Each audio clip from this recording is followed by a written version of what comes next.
আসসালামু আলাইকুম, স্বাগত জানাচ্ছি আরটিভি সকালের সংবাদে। আপনাদের সঙ্গে আছি আমি সিনথিয়া রহমান। শুরুতেই ন্যাশনাল লাইফ ইন্স্যুরেন্স আন্তর্জাতিক সংবাদ। যুক্তরাষ্ট্রের সাবেক প্রেসিডেন্ট ডোনাল্ড ট্রাম্পের নির্বাচনী সমাবেশে গুলির ঘটনা ঘটেছে। এতে নিহত হয়েছে হামলাকারী সহ অন্তত 2 জন। স্থানীয় সময় শনিবার সন্ধ্যায় পেনসিলভানিয়া অঙ্গরাজ্যে হামলার এই ঘটনা ঘটে। তবে শঙ্কামুক্ত আছেন ডোনাল্ড ট্রাম্প। ঘটনায় নিন্দা জানিয়েছেন সাবেক প্রেসিডেন্ট বারাক ওবামা ও বর্তমান প্রেসিডেন্ট জো বাইডেন। আরও জানাচ্ছেন ইমতিয়াজ আহমেদ। হামলা হয়েছে যুক্তরাষ্ট্রের সাবেক প্রেসিডেন্ট ডোনাল্ড ট্রাম্পের উপর। স্থানীয় সময় শনিবার সন্ধ্যার দিকে পেনসিলভানিয়ায় এক নির্বাচনী প্রচারে এ ঘটনা ঘটে। হামলাকারীর গুলিতে আহত হয়েছেন ট্রাম্প, তবে তা গুরুতর নয়। ঘটনায় সন্দেহভাজন হামলাকারী সহ নিহত হয়েছেন অন্তত 2 জন। এর মধ্যে একজন সমর্থকও রয়েছে। ইন্টারনেটে ছড়িয়ে পড়া হামলার একটি ভিডিও ফুটেজে দেখা যায় মঞ্চে দাঁড়িয়ে বক্তব্য দিচ্ছেন ট্রাম্প। হঠাৎই গুলির শব্দ, সঙ্গে সঙ্গে মঞ্চে বসে পড়েন ট্রাম্প। এ সময় নির্বাচনী প্রচারে থাকা সমর্থকদের মধ্যে ছড়িয়ে পড়ে আতঙ্ক। সিক্রেট সার্ভিসের সদস্যরা ট্রাম্পকে যখন দ্রুত ঘটনাস্থল থেকে সরিয়ে নিচ্ছিলেন, এ সময় ট্রাম্পের কান ও গলা বেয়ে রক্ত পড়তে দেখা যায়। ট্রাম্পের প্রচার শিবির সূত্রে বলা হয়, বর্তমানে চিকিৎসা দেওয়া হচ্ছে সাবেক এই মার্কিন প্রেসিডেন্টকে। ট্রাম্পের উপর হামলার ঘটনায় নিন্দা জানিয়েছেন যুক্তরাষ্ট্রের সাবেক প্রেসিডেন্ট বারাক ওবামা ও বর্তমান প্রেসিডেন্ট জো বাইডেন। এক বিবৃতিতে প্রেসিডেন্ট জো বাইডেন বলেন, আমেরিকায় এ ধরনের সহিংসতার কোনো স্থান নেই। পেনসিলভানিয়ায় সহিংসতার ঘটনায় সবার নিন্দা জানানো উচিত। আমরা এ ধরনের ঘটনা মেনে নিতে পারি না। চলতি বছরের নভেম্বরে যুক্তরাষ্ট্রে অনুষ্ঠিত হবে প্রেসিডেন্ট নির্বাচন। এই নির্বাচনে রিপাবলিকান পার্টির প্রার্থী হিসেবে প্রতিদ্বন্দ্বিতা করবেন ট্রাম্প। নির্বাচনী প্রচারে শনিবার বাটলার শহরে ছিলেন তিনি। ইমতিয়াজ আহমেদ, আরটিভি। দর্শক, যুক্তরাষ্ট্রের সাবেক প্রেসিডেন্ট ডোনাল্ড ট্রাম্পকে হামলার বিষয়ে জানাতে মিশিগান থেকে যুক্ত হচ্ছেন সহকর্মী কামরুজ্জামান হেলাল। ট্রাম্পকে কারা হামলা করেছে এই বিষয়ে আপনার কাছে কি তথ্য রয়েছে এবং ট্রাম্পের সবশেষ অবস্থা আমাদেরকে জানাবেন। সিনথিয়া, আপনাকে ধন্যবাদ। আসলে আপনি যেমনটি বলছিলেন, যুক্তরাষ্ট্রের সাবেক প্রেসিডেন্ট ডোনাল্ড ট্রাম্পের সমাবেশে হামলার ঘটনা ঘটেছে। এতে সাবেক এই রিপাবলিকান প্রেসিডেন্ট কানে গুলিবিদ্ধ হয়েছেন। কার্যত হামলা থেকে অল্পের জন্য প্রাণে বেঁচে যান তিনি। এরপরে প্রতিক্রিয়াতে জানিয়েছেন ট্রাম্প, তিনি বলেছেন, আমাদের দেশে এমন হামলার ঘটনা ঘটতে পারে তা অবিশ্বাস্য। এবং স্থানীয় সময় শনিবার এই সমাবেশে ট্রাম্পকে লক্ষ্য করে হামলা চালানো হয় এবং ডোনাল্ড ট্রাম্প বলেছেন তাকে লক্ষ্য করে একটি গুলি করা হয়েছে, যা আমার ডান কানের উপরে অংশে বিদ্ধ হয়েছে। সাবেক এই রিপাবলিকান প্রেসিডেন্ট তার সোশ্যাল মিডিয়া প্ল্যাটফর্ম ট্রুথে সোশ্যালে বলেন যে, আমি তাৎক্ষণিকভাবে বুঝতে পেরেছিলাম ভিন্ন কিছু একটা ঘটেছে, তবে আমি এটা ঘোরের আওয়াজ, এরপর গুলির শব্দ শুনতে পেলাম এবং সাথে সাথে একটি বুলেট আমার চামড়ার মধ্যে দিয়ে ছিঁড়ে যাচ্ছে বলে বুঝতে পারলাম। তিনি আরো বলেন, অনেক রক্তক্ষরণ হয়েছে, পরে আমি বুঝতে পারি আমার সঙ্গে কি ঘটেছে। এদিকে হামলার পরপরই দ্রুত পদক্ষেপ নেওয়ার মার্কিন সিক্রেট সার্ভিসের পাশাপাশি অন্যান্য যে আইন শৃঙ্খলা সংস্থাকে ধন্যবাদ জানিয়েছেন ডোনাল্ড ট্রাম্প। তিনি বলেন, সবচেয়ে গুরুত্বপূর্ণ হচ্ছে আমি সমাবেশে নিহত ব্যক্তির পরিবারের প্রতি এবং গুরুতরভাবে আহত অন্য ব্যক্তির পরিবারের প্রতি আমার সমবেদনা জানাতে চাই। এবং যুক্তরাষ্ট্রের সাবেক এই রিপাবলিকান প্রেসিডেন্ট বলেন, এটা অবিশ্বাস্য যে আমাদের দেশে এমন একটি ঘটনা ঘটতে পারে এবং বন্দুকধারী যিনি ছিলেন তিনি মারা গেছে এবং তার সম্পর্কে এই মুহূর্তে কিছু জানা যায়নি।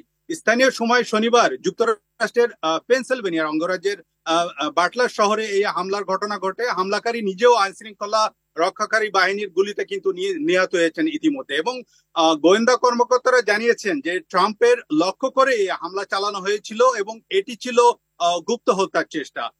এবং মূলত আগামী নভেম্বর মাসে প্রেসিডেন্ট নির্বাচন হবে যুক্তরাষ্ট্রে এবং সেই নির্বাচনে রিপাবলিকান প্রার্থী হিসাবে প্রতিদ্বন্দ্বিতা করবেন ডোনাল্ড ট্রাম্প। নির্বাচনের প্রচার শনিবার বাটলার শহরে গিয়েছিলেন তিনি এবং সেখানে অস্থায়ী মঞ্চে বক্তব্য দিতে ওঠার পরে এক পর্যায়ে কিন্তু এই হামলার ঘটনা ঘটে এবং সাধারণ মার্কিনীরা এই হামলার পরে মনে করছেন এটি আসলে কোনোভাবে মেনে নেওয়া যায় না, যুক্তরাষ্ট্রের রাজনীতির জন্য একটি কালো অধ্যায় হয়ে থাকবে। তো সিনথিয়া, এই ছিল আমার কাছে সর্বশেষ। হেলাল, আপনাকে ধন্যবাদ। অর্থ মন্ত্রণালয়ের জারিকৃত পেনশন সংক্রান্ত বৈষম্যমূলক প্রজ্ঞাপন প্রত্যাহার, প্রতিশ্রুত সুপার গ্রেডে বিশ্ববিদ্যালয় শিক্ষকদের অন্তর্ভুক্তি এবং শিক্ষকদের জন্য স্বতন্ত্র বেতন স্কেল প্রবর্তনের দাবিতে দেশের পাবলিক বিশ্ববিদ্যালয়ের শিক্ষকদের সর্বাত্মক কর্মবিরতি পালন করছে। পাবলিক বিশ্ববিদ্যালয়ের শিক্ষকদের আন্দোলন শুরুর ১৩ দিনের মাথায় সরকারের আলোচনায় বসেন নেতারা।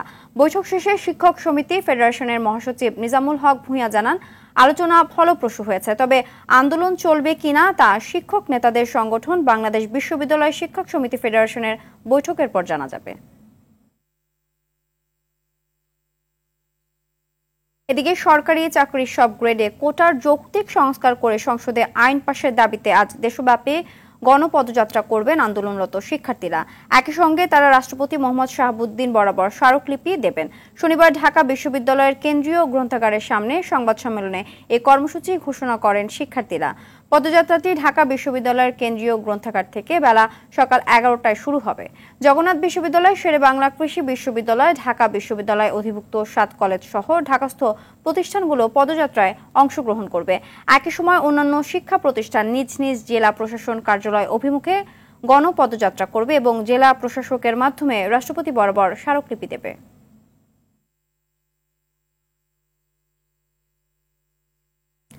সরকারি চাকরির নিয়োগ পরীক্ষা প্রশ্নপত্র ফাঁসের ঘটনায় গ্রেফতার 17 জনের একজন কুমিল্লার আবু সোলেমান মোহাম্মদ সোহেল। স্থানীয় বাসিন্দারা জানান, ছোট জুয়েলারি দোকানের মালিক থেকে রাতারাতি কোটিপতি বনে যায় সোহেলের পরিবার। যদিও সোহেল নিজেকে ঢাকার বড় ব্যবসায়ী হিসেবে পরিচয় দিত। কুমিল্লা থেকে গোলাম কিবরিয়ার প্রতিবেদন, জানাচ্ছেন সাইদ মাহমুদ।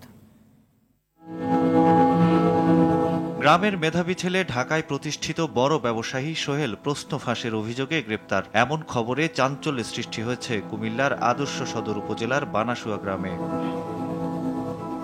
সিআইডি জানিয়েছে, কুমিল্লা জেলা স্কুল থেকে এসএসসি পাশ করে ঢাকা কমার্স কলেজে ভর্তি হন সোহেল। এরপর নর্থ সাউথ বিশ্ববিদ্যালয় থেকে স্নাতক শেষ করে ভর্তি হন ঢাকা বিশ্ববিদ্যালয়ের সন্ধ্যাকালীন এমবিএতে। এরপর জড়িয়ে পড়েন প্রশ্ন ফাঁস চক্রের সঙ্গে।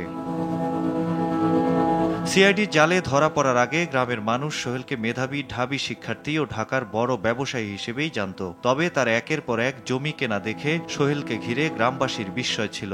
গ্রামের যে কর্নার দিয়ে যাবেন ওই কর্নার দিয়ে তাদের সম্পত্তি আছে, অন্তত 200 কোটি টাকার সম্পত্তি আছে তার এলাকার মধ্যে। সমস্ত সম্পদ মালামাল ক্রোক করে দৃষ্টান্তমূলক শাস্তির ব্যবস্থা করার জন্য রাষ্ট্রের কাছে আমাদের পুরা কুমিল্লাবাসীর দাবি। আমরা যতদূর জানতাম সে ঢাকায় গার্মেন্টস ব্যবসা করতো, পাশাপাশি শুনছি শেয়ার বাজারে ব্যবসা করতো। স্থানীয়রা জানান, সোহেলের বাবা আব্দুল ওহাব গ্রামের লোক দিয়ে জমি জমা চাষ করাতেন, সেই টাকায় চলত সংসার। পরে সোহেলের 2 ভাই সুজন ও খালেদ কুমিল্লা সদর ও বুড়িচংয়ে জুয়েলারির ব্যবসা শুরু করেন। এর মধ্যে রাতারাতি কোটিপতি বনে যায় পরিবারটি। সে রাতারাতি এত বড় লোক হয়ে গেল কি করে এটা আমরা জানি না। এলাকাতে কোনো কিছু হইলে এরা মামলা হামলা করতে দ্বিধাবোধ করে না, পুলিশ নিয়ে আসে। এটা খুব অপরাধমূলক কাজ, তার আছে না বিচার হওয়া উচিত। সোহেলের প্রশ্ন ফাঁস কাণ্ডে বিব্রত গ্রামবাসী। তারা চায় সুষ্ঠু তদন্তের মাধ্যমে অপরাধীর দৃষ্টান্তমূলক শাস্তি। সঠিক বিচার হোক, প্রত্যাশা এরকম, রাষ্ট্র যাতে ব্যবস্থা নেয়, ভবিষ্যতে আর কেউ এই কর্ম করতে সাহস না পায়। সৈয়দ মাহমুদ, RTV। চীন সফর নিয়ে প্রধানমন্ত্রী শেখ হাসিনার সংবাদ সম্মেলন আজ। প্রধানমন্ত্রীর প্রেস উইং এক সংবাদ বিজ্ঞপ্তিতে এ তথ্য জানিয়েছে। এতে বলা হয়, প্রধানমন্ত্রী শেখ হাসিনার চীন সফর পরবর্তী প্রেস কনফারেন্স রোববার বিকেল 4টায় গণভবনে অনুষ্ঠিত হবে। 3 দিনের চীন সফর শেষে বুধবার স্থানীয় সময় রাতে প্রধানমন্ত্রী শেখ হাসিনা দেশে ফেরেন। এই সফরে চীনের প্রধানমন্ত্রী লি কিয়াং ও শেখ হাসিনার মধ্যে দ্বিপক্ষীয় বৈঠক অনুষ্ঠিত হয়। এছাড়া 22 সমঝোতা স্মারক ও চুক্তি এবং 7টি ঘোষণাপত্র সই করে বাংলাদেশ ও চীন। দ্বাদশ জাতীয় সংসদ নির্বাচনের পরে প্রধানমন্ত্রী শেখ হাসিনার এটি ছিল দ্বিতীয় সফর এবং চীনে প্রথম সফর।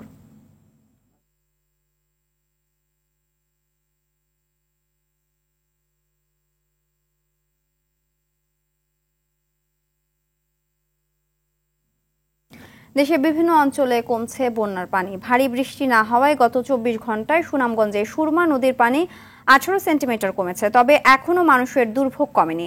নিম্নাঞ্চলের রাস্তাঘাট পানিতে ডুবে থাকায় দুর্ভোগে আছেন মানুষ। মৌলভীবাজারে ধীর গতিতে পানি কমায় দুর্ভোগ চরমে উঠেছে মানুষের। কুড়িগ্রামে ব্রহ্মপুত্রর পানি কমলেও দুধকুমার ও ধরলার পানি কিছুটা বেড়েছে। এতে বন্যা পরিস্থিতি অপরিবর্তিত রয়েছে। খাবার ও বিশুদ্ধ পানির সংকটে আছেন দুর্গতরা। জামালপুরের রাস্তাঘাট বসতভিটা বন্যার পানিতে ক্ষতিগ্রস্ত হওয়ায় দুর্ভোগে আছেন বানভাসী মানুষ। বন্ধ আছে প্রাথমিক ও মাধ্যমিক সহ প্রায় ৩ শতাধিক শিক্ষা প্রতিষ্ঠান। এ জেলায় বন্যায় ১১,৫০০ হেক্টর জমির ফসল ক্ষতিগ্রস্ত হয়েছে। টাঙ্গাইলে এখনো পানিবন্দী আছে হাজারো পরিবারের মানুষ। একই জেলার কালিহাতীতে বাঁধ ভেঙে প্লাবিত হয়েছে ১৫টি গ্রাম।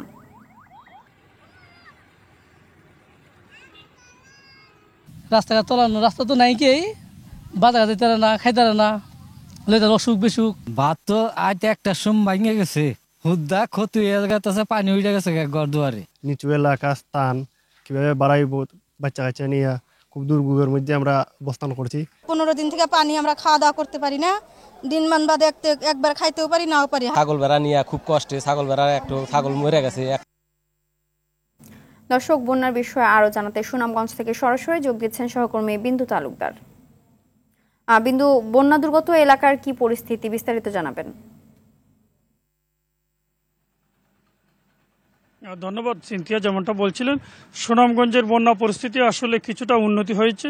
গত 24 ঘন্টায় সুনামগঞ্জে 26 সেন্টিমিটার পানি সুরমা নদী হ্রাস পেয়েছে এবং বৃষ্টিপাত হয়েছে আজ সকাল 9টা পর্যন্ত 23 মিলিমিটার।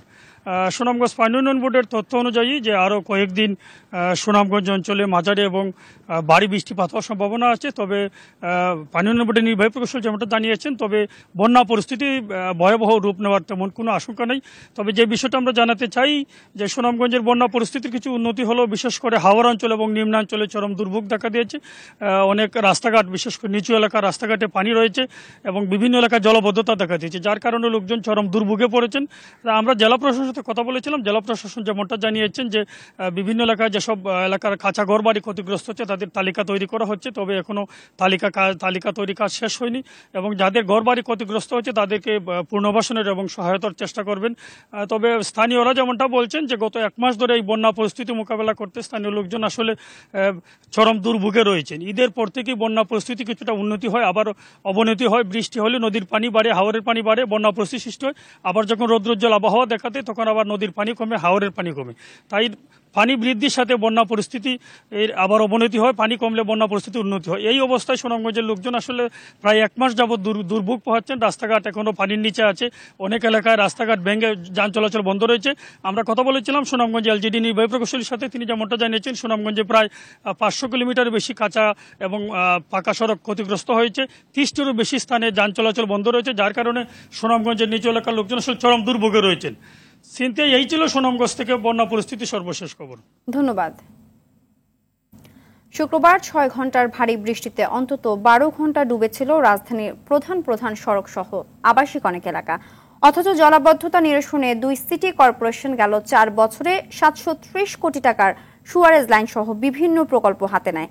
কিন্তু দখলে আর দূষণে থাকা খালের কারণে কাজের কাজ কিছুই হচ্ছে না।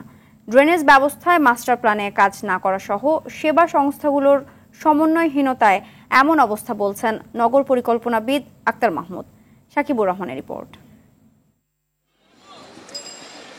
বছরের পর বছর যায়, নগরের দায়িত্বে আসে নতুন অভিভাবক। জলাবদ্ধতা নিরসনে দেয়া হয় নানা প্রতিশ্রুতি, কিন্তু ভাগ্যের যেন কোনোই পরিবর্তন আসে না রাজধানীতে বাস করা মানুষের।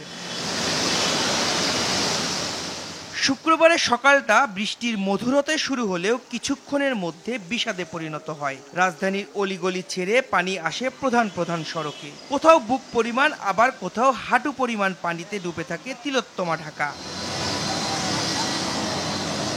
ক্ষতির পরিমাণ আঁচ করা যায় শনিবার নিউ মার্কেটে গেলে। বৃষ্টির পানি জমে নষ্ট হয় অনেক দোকানের পণ্য।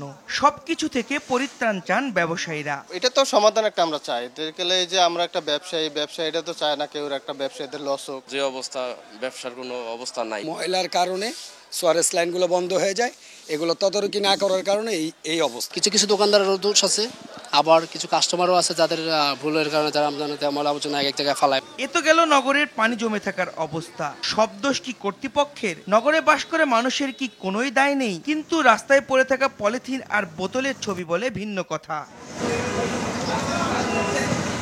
নগর পরিকল্পনাবিদরা বলছেন ড্যাব বাস্তবায়ন করতে পারলে ভোগান্তি কমবে, পাশাপাশি ড্রেনেজ নিয়ে কোনো মাস্টার প্ল্যান না থাকায় এমন পরিস্থিতি সৃষ্টি। গত 4 বছরে যা দেখলাম এটা শুধুমাত্র রক্ষণাবেক্ষণ এবং কিছু সামান্য অ্যাডহক বেসিসের কাজ হয়েছে, কিন্তু ড্রেনেজ মাস্টার প্ল্যানের কোনো বাস্তবায়নের কাজ হয়নি। ডিটেল এরিয়া প্ল্যান যখন সর্বোচ্চ আইন দ্বারা অ্যাপ্রুভড হয় তখন এটাকে মানতে কিন্তু বাধ্য। সমাধান তো একটা জায়গায়, সেটা হচ্ছে সকলকে এই প্ল্যান মানতেও হবে এবং মানাতেও হবে, দুই দিক থেকে এই সহযোগিতা লাগবে। শুধু তাই নয়, ড্রেনেজের উন্নয়নের সঙ্গে জনগণকে সুনাগরিক হিসেবে গড়ে উঠতে হবে। নগরে বসবাস করি, আমরা সুনাগরিক হয়ে উঠতে পারিনি। আমাদের রাস্তাঘাটে, ড্রেনে সমস্ত ময়লা, প্লাস্টিক যা কিছু আছে এগুলো আমরা মনে করি যে ওটাই হচ্ছে জায়গা যেখানে ফেলার মতো জায়গা। আইনের প্রয়োগের চেয়ে এখানে দরকার হচ্ছে সচেতনতা। শুক্রবারের দিন গড়িয়ে রাত নামে, এরপর ধীরে ধীরে কমতে থাকে জমে থাকা পানি। এর মধ্যে রাস্তায় যানবাহন বিকল হয়ে ভোগান্তি চরমে ওঠে নগরবাসীর। প্রশ্ন ওঠে, এত টাকা ব্যয়ে উন্নয়ন প্রকল্পে কতটুকু উপকার হলো? সাকিবুর রহমান, RTV, ঢাকা। এবার খেলার খবর। ইউরো চ্যাম্পিয়নশিপের ফাইনালে আজ উজ্জীবিত ইংল্যান্ডের মুখোমুখি হবে অপরাজিত স্পেন। বার্লিনের অলিম্পিক স্টেডিয়ামে শিরোপা নির্ধারণী খেলাটি শুরু রাত 1টায়। রেকর্ড চতুর্থবারের মতো ইউরোপ সেরা হবার প্রত্যয় লা রোজাদের, আর হতাশার ইতিহাস ছেড়ে প্রথমবার শিরোপা জয়ের আকাঙ্ক্ষা ফ্রিল্যান্সদের। অরণ্য গফুরের রিপোর্ট। ইংলিশ ফুটবলে মেধার অভাব কোনো কালেই ছিল না, কিন্তু 64 বছর আর 16টি আসর পার হলেও ইউরোর শিরোপা ছোঁয়া হয়নি থ্রিলান্সদের। শেষ আসরে প্রথমবারের মতো ফাইনালের বৃত্ত ভাঙলেও ইতালির কাছে স্বপ্নভঙ্গ হয় হ্যারি কেইন, কাইল ওয়াকারদের। টানা দ্বিতীয়বারের ফাইনালে সেই আক্ষেপ ঘোচাতে প্রতিজ্ঞ ইংল্যান্ড। খুঁড়িয়ে এগোলেও সেমিফাইনালে নিজেদের সেরাটা উজাড় করে দেয় সাউথগেটের শিষ্যরা, যা খেলোয়াড়দের পাশাপাশি উজ্জীবিত করেছে ইংলিশ সমর্থকদেরও। জুড বেলিংহামের অলরাউন্ড পারফরমেন্সের সঙ্গে বুকায়ো সাকার উইং ভাঙার দক্ষতা শানিত করেছে ইংলিশদের আক্রমণের ধার। ফোডেনের প্লেমেকিং এর সঙ্গে কব্বি মাইনোর বল সরবরাহ ফ্রিল্যান্সদের দিয়েছে গভীরতা।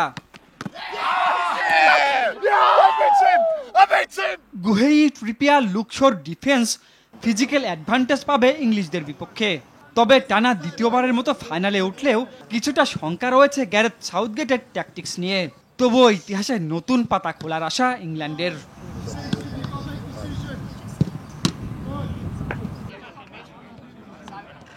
ইতিহাস গড়ার প্রত্যয় লা রোজাদের চোখে মুখেও। 3টি শিরোপা জিতে জার্মানির সঙ্গে শীর্ষস্থান ভাগাভাগি করছে স্পেন। এবার এককভাবে সর্বোচ্চ আসনে বসার সুযোগ দে লা ফুয়েন্তের শিষ্যদের। এছাড়া টানা 7 জয়ের রেকর্ড তো থাকছেই। ক্রোয়েশিয়াকে উড়িয়ে আসর শুরু করায় স্পেন ফাইনালের পথে হারিয়েছে জার্মানি, ফ্রান্সের মতো পরাশক্তিদের। রেকর্ড গড়েছে এক আসরে টানা 6 জয়ের। সর্বোচ্চ 13 গোল ও 96টি সুযোগ তৈরি তুলে ধরে স্পেনের আক্রমণাত্মক ফুটবলের নজির। 2 উইংয়ে ত্রাস ছড়ানো লামিলে ইয়ামাল ও নিকো উইলিয়ামসের সঙ্গে দানিয়েল ওলমোর অলরাউন্ড পারফরমেন্স প্রতিপক্ষের মাথা ব্যথার কারণ।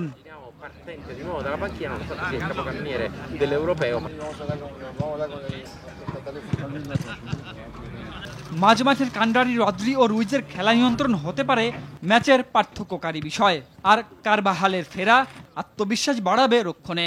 সেই সঙ্গে ডাগ আউটে গেল বছর নেশনস লিগ জয়ী লুইস দে লা ফুয়েন্তের উপস্থিতি স্পেনকে দিচ্ছে ফেভারিটের তকমা। অরণ্য গফুর, RTV। মৌসুম শুরু হলেও ঝালকাঠির সুগন্ধা বিষখালী নদীতে মিলছে না কাঙ্ক্ষিত ইলিশ। দিনরাত নদীতে জাল ফেলে ইলিশ না পেয়ে হতাশ জেলেরা। ডুবোচর ও নাব্য সংকটের কারণে নদীতে ইলিশের বিচরণ কমেছে। এর সঙ্গে যোগ হয়েছে নদী দূষণ, জলবায়ু পরিবর্তন ও কম বৃষ্টিপাতের ইস্যু। তবে মৎস্য বিভাগ বলছে মাসখানেকের মধ্যে সমুদ্র থেকে নদীতে ইলিশ আসবে। ঝালকাঠি প্রতিনিধি জহিরুল ইসলাম জলিলের তথ্যচিত্রে জানাচ্ছেন নাদিরা সুলতানা। চলছে ইলিশের ভরা মৌসুম, তবুও ঝালকাঠির সুগন্ধা বিষখালী নদীতে দেখা মিলছে না ইলিশের। প্রতিদিন দুবেলা জাল ফেলেও কাঙ্ক্ষিত মাছ না পেয়ে হতাশ হয়ে ফিরছেন জেলেরা। 2-1টি ইলিশ ধরা পড়লেও তা বিক্রি করে জ্বালানি খরচেই উঠছে না। ডুবোচর আর নাব্য সংকটের কারণে নদীতে ইলিশের বিচরণ কমেছে বলে মনে করেন জেলেরা। সংকট থাকায় বাজারে ইলিশের দামও বেশ চড়া। কালকে জাল ফলাইছি একটা ইলিশ মাছের পোনা আছে তাও ভাই, মানে এরকম হইলে তো আমাকে সংসার চলা বড়ই কষ্ট। এই সিজনে মানে জোয়ার ওঠে না, জোয়ার না উঠলে নদীতে মাছটা আসে না। যদি মাছটা আসবে সাগর দিয়া, সে চর করার না পাটা জাল নেই পাতা, মানে ভাড়াও মাছ বাঁচবে, জোয়ারও মাছ বাঁচবে, ওটা কোনো আইতে পারবে না যাইতে পারবে না দিয়া, মাছ সীমিত। যে জায়গায় খাওয়া যায় সেই জায়গায় চর, সেই জায়গায় ইলিশ মাছ পাওয়া যায় না। তবে জেলা মৎস্য কর্মকর্তা বলছেন মাস খানিকের মধ্যে নদীমুখী হবে ইলিশ, তখন জেলেদের জালে মাছ মিলবে। এই দেরিতে বর্ষাকাল শুরু হওয়ার কারণে কাঙ্ক্ষিত ইলিশ মাছ এখন পাওয়া যাচ্ছে না।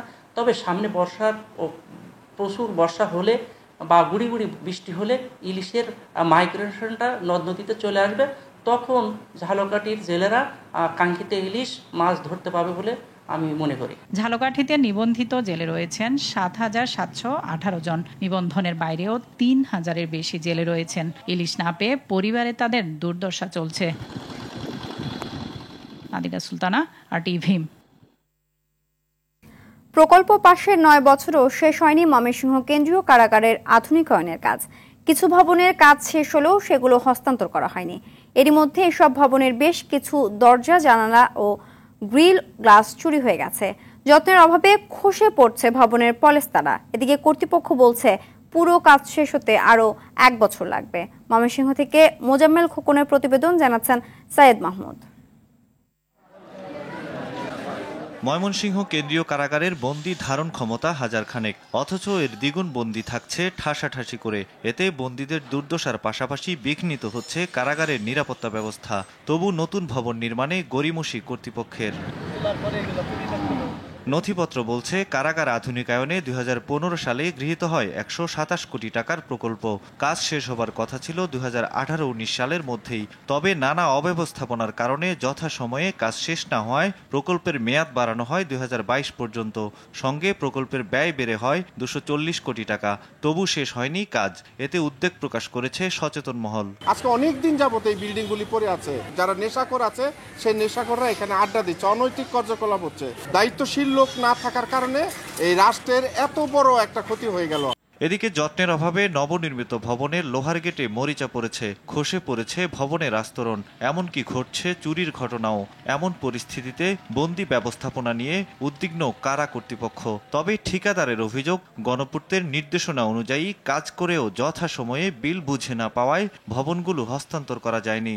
ওনারা সই না করলে তো আমরা বেরিয়ে চাকরি করতে পারি, একমাত্র পারি চিঠির মাধ্যমে, কিন্তু এখন তো ওই পর্যায়ে যায় না। ভবনগুলোর নির্মাণ কাজ যদি শেষ হতো তাহলে আমাদের বন্দি ব্যবস্থাপনাটা আরেকটু সহজ হতো আর কারাগারের নিরাপত্তা নিশ্চিত হতো। 2025 সালের জুনের মধ্যে সব কাজ শেষ করার কথা জানিয়েছে গণপূর্ত বিভাগ। অধিকাংশ স্থাপনাই আশা করি সমাপ্ত হয়ে যাবে এবং আমরা যাতে সমাপ্ত হয় সেজন্য চেষ্টা করছি। সাইয়েদ মাহমুদ, RTV। ফিলিস্তিনের গাজার দক্ষিণাঞ্চলে হামলা চালিয়েছে ইসরায়েলি বাহিনী। এতে অন্তত 90 জন নিহত হয়েছে। ইসরায়েল বলছে ফিলিস্তিনের স্বাধীনতাকামী সংগঠন হামাসের সামরিক প্রধান মোহাম্মদ দেইফকে হত্যার জন্য এই হামলা চালিয়েছেন তারা। এক প্রতিবেদনে এ তথ্য জানায় আল জাজিরা। এই বিষয়টি নিশ্চিত করে ইসরায়েলের একজন নিরাপত্তা কর্মকর্তা। তারা জানিয়েছেন খান ইউনিসের পশ্চিমে আল মাওয়াসি এলাকাকে নিরাপদ ঘোষণা করেছে ইসরায়েলি বাহিনী। সেখানে একটি বাড়িতে গা ঢাকা দিয়েছিলেন মোহাম্মদ দেইফ। তবে হামলায় তিনি নিহত হয়েছেন কিনা তা নিশ্চিত নয়।